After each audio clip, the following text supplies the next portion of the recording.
মোবাইলটো লাগি আছো হাহে কৰি আছে বোলে ভাতৰান দি আছে আৰু ইতে ঢকা লাগ বাহিৰত ভাত পাকঘৰত মই আজিলৈকে ভৰিয়ে দি পোৱা নাই জানেনে আপুনি তুই তেলে হাহে মোৰ লগত কিমান মিছা কথা কলা নাজানো নহয় মই মাৰ ঘৰতে কাম এটা কৰি পোৱা নাই ইয়াত কেনেকে আহিম কওকচোন দে তাৰ দাম ফুল পাঁচ ৰূপ ফাটিবি যাম যাম আপি মাংস খাল ভাল না মানা তোৰ মাংস ইতে লগাইছে মাংস মানে খালে তুই মোবাইল টিপি হে পাইছো মা মই খালাম মোক জীৱনটো খালি দেই কি আঞ্জা খাল নান্দা কথা যে কৈছিলো মই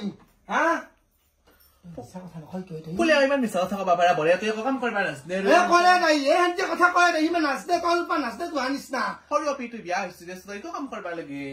সৰুৱে আছো ধৰি লও তোহাৰ নিচিনা তল পাৰে জাপা আকৌ পিঠা কৰি গেলা আমাৰ নাচদে ভৰি গেলাই গম পাইছা না তই বহুত চালু আছা কি বেছি বেছি উদাকে নকৰা মা দুখ পাইছো মই কিয় আপুনি চিকুটি দিছে ইয়াতে কিয় পৰা দিছো খালি নাচদা কৰি আটা পাৰি দিছি হলে তই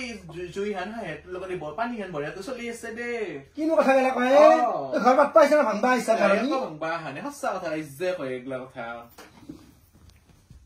মই এই কিন্তু বেলেগ বস্তু আছে তোৰ হাহে তুই জানো সব জানো এইটাই ভাল কথা আমাৰ দেখা জুই ফিটিলে ফুৰিবা মনটো ভাল লাগব যাম দিয়ক আৰু যাই থাকবা লাগে আমাৰ আপুনি আহি থাকিবচোন অকল ঘৰখনত মোৰো বহুত কাম থাকে মোৰো আপা পিঠৰা বাহিৰত পঢ়ি থাকে না বহুত দিগদাৰ হয় মোৰো মনৰ কথাবিলাক পাতিবলৈ কোনো মানুহে নাই ঘৰখন জানেনে কাজিয়া কাজিয়া কাজিয়া ফোন কৰিলে হয় ইনষ্টাগ্ৰামতো মেছেজ কৰা কৰি আছে ফোন কৰিব লাগে দে মোক যাম ৰ'ব